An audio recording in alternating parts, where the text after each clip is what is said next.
Hi everyone, I'm here with Corinne Konrad Calder and conversation in a series of conversations that are about how do we navigate these times that are quite unprecedented and that require us to, yeah, to relate to that in some way. Corinne is a certified soul-based coach. She's also on the retreat team in the academy, which is fantastic. Um, she's also an embodiment teacher and a women's circle leader. I think that's all the words in the right order, isn't it? Yeah. It's so good to have you, Corinne. Thank you. So why don't we dive straight in? How do you navigate these times, Corinne? I've been thinking about that, obviously, knowing that this conversation comes up. And there's actually two things that came to me, and they're sort of equally important. One is I do really, I'm very, what's the word? Protective of having time for myself to really come back to the body. Because when I come back to the body, I drop from the thinking more below the neck. And then, I just, I worry, I worry less, I don't overthink so much. It really helps me to just come back into balance and to just recognize what is really important in today, this week, this month, in this phase of my life, right?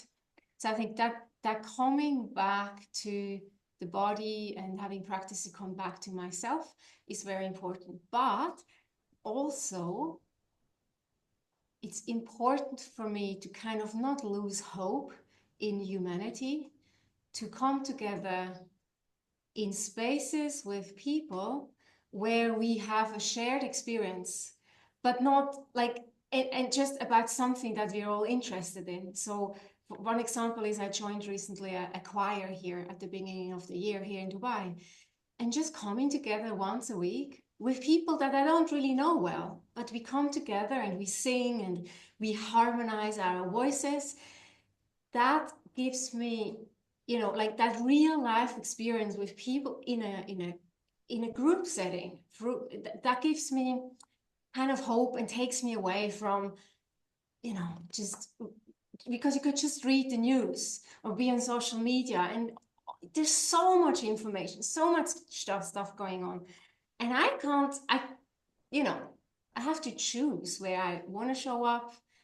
And that's always an ongoing practice. And also, you know, re-evaluating as well. Yeah, Mm, but so it's both. It's really both that interconnected, related thing. yeah. Yeah, it's important too. Great. So, yeah, coming back to the body, the embodiment, there's a reason you're an embodiment teacher Yeah, as well, isn't there? yeah, But it's a strand that runs through so many of these conversations about how important it is to come back to ourselves and to be aware of our physical bodies and what our physical bodies need. And I love what you say about if we don't do that, then the overthinking becomes so much easier, right? yeah, yeah. Then we can go all sorts of places. Whereas when we drop into the body, there is often more clarity as well about what it is that we need to focus on or what it is that we want to do. Yeah, and I think also that dropping right into the body, it doesn't just have to be internal and there's things, practices that I do where I have my eyes closed and I really go into my inner world. But then there's also things like, yeah, just going for a walk, moving the body. I'm very big on movement, and that includes like, twice a week. It's really important that I do Pilates because it really helps me to strengthen my core and my Mm, stability, and that physical experience helps me to be more stable and feeling more in my core and in my truth and all of that, when it then comes to navigating these big waves in the world, mm. um, as I'm calling them. So yeah, all sorts of, lots of different ways how we can, come back to the body. Yeah. Yeah, I Yeah. love what you're saying about physical exercise and how that can also strengthen our capacity to be Yeah. with all of the emotional impacts Yeah. that we're navigating every day. Yeah, Yeah. Yeah. great. And then coming together with other people, that gives you hope for humanity. Yeah. Sharing common interests, having a good time together. I like Yeah. the I like the way that you're talking about harmonizing your voices. It is so true in singing, of course, but also it's such a beautiful metaphor for things that could be very useful right now to have more harmonizing of voices. Yeah. Yeah. Absolutely. And yeah, and you know that it can also be the harmonizing of, you know, bodies coming together and dance together. But like when we think back, right? Well, I don't know how many years, maybe not even that many, many years, right? But we used to really come together around the fire for dance, for ritual, for singing, for these experiences that we just do together to, I guess, to experience ourselves, right? And to yeah, and there's something in that that we're I a lot of people are lonely these days. It's so easy to just not be connected with even strangers, right? I don't really know these people I sing with very well yet. Yeah. But still, we are like it just touches something in me, that experience, which is yeah. And you know, it's not convenient for me to go usually at 7:30 in the evening after a long day. And every time I'm like, ah, would just be nice to stay at home. And then I go and it lifts my spirits. Yeah. Mm.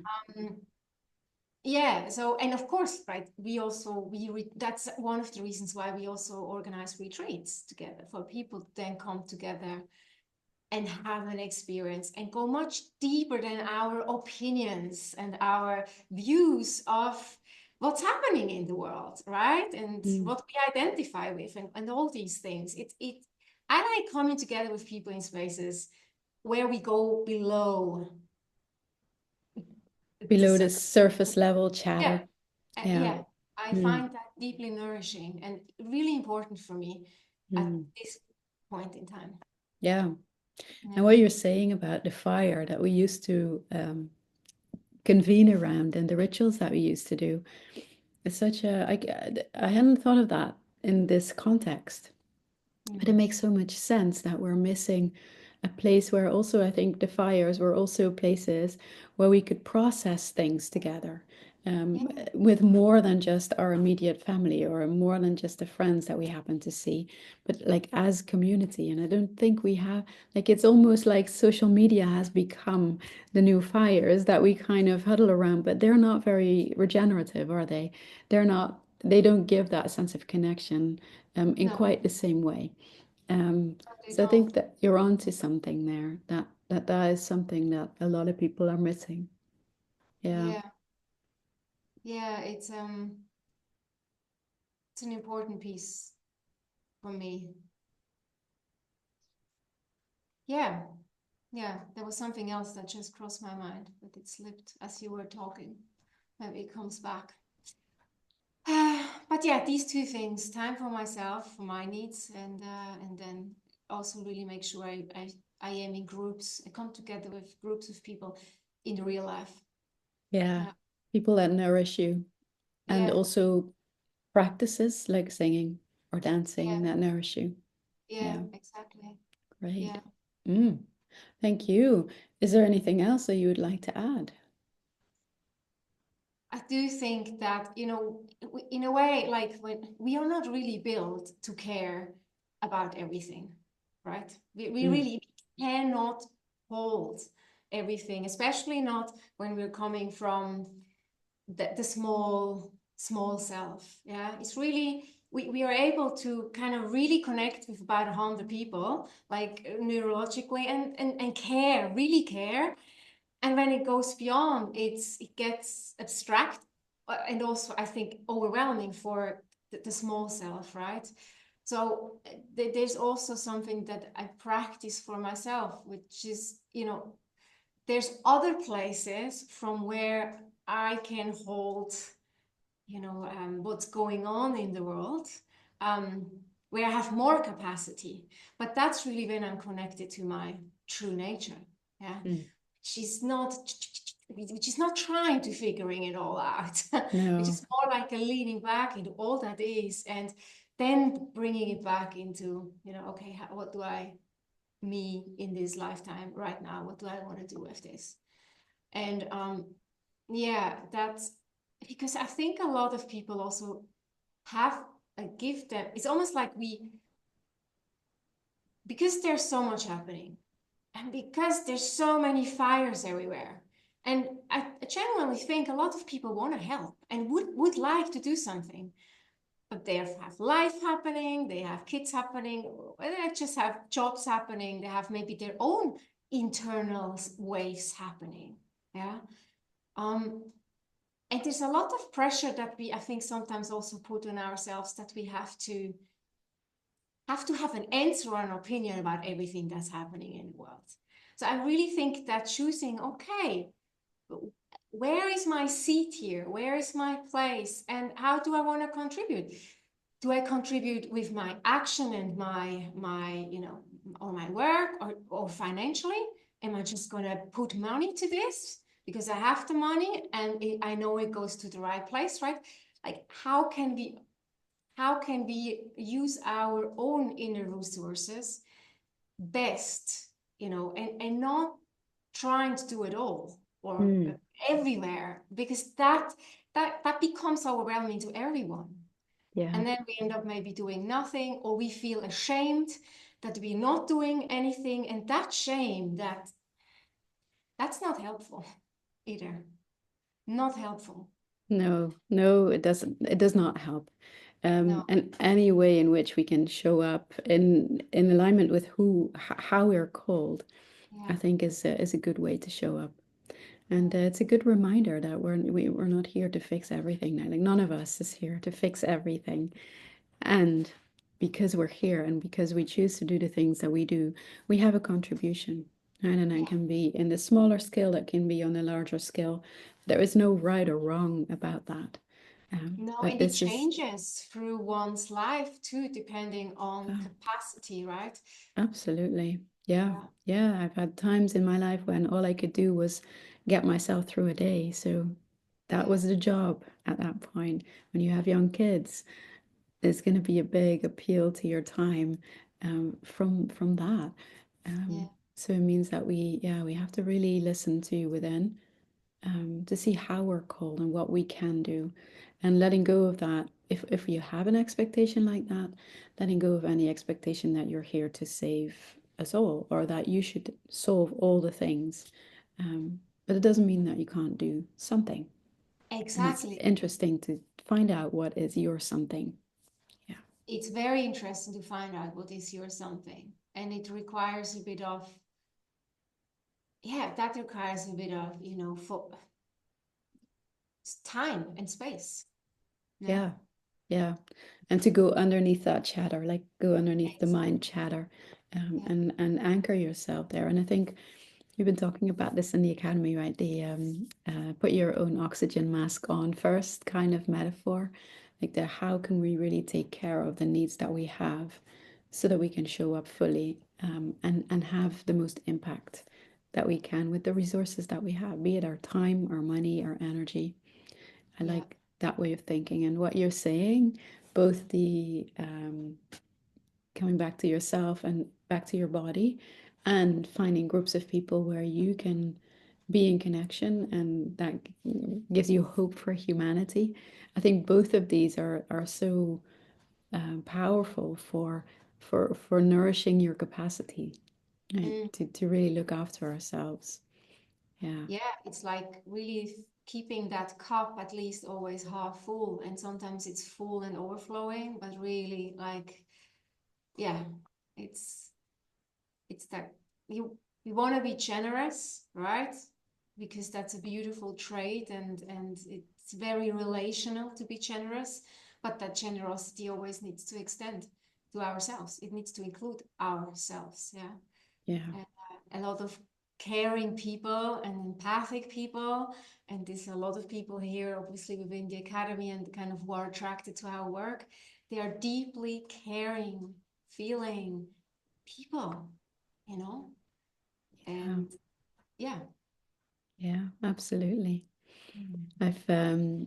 I think probably many people can relate to another metaphor that I sometimes liken myself to, which is the canaries in the mine, right?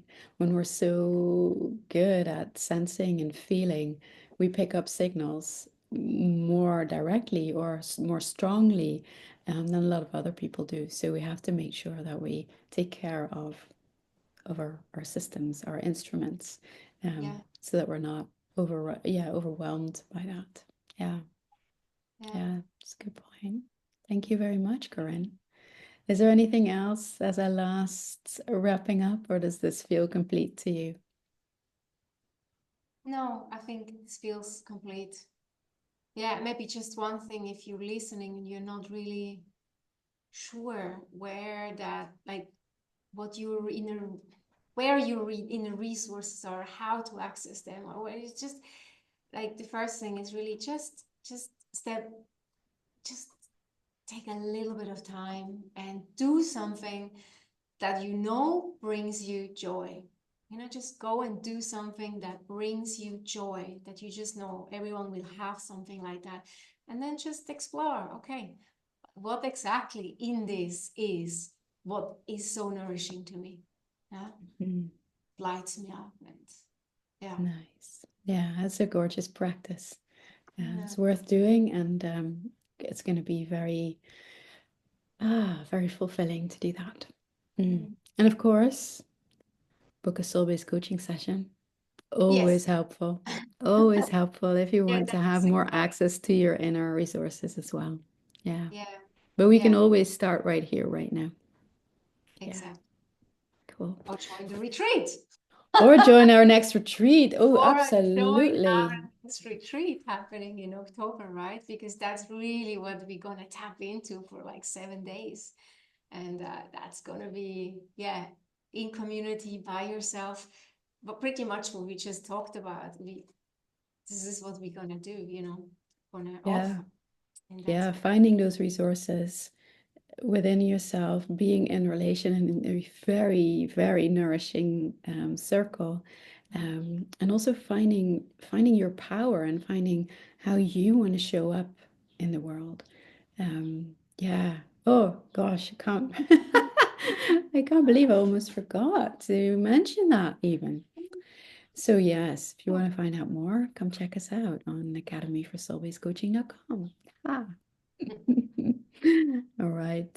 Thank you, Corinne, Amy. thank you very much. And bye, everyone, till we meet again. Bye, everyone.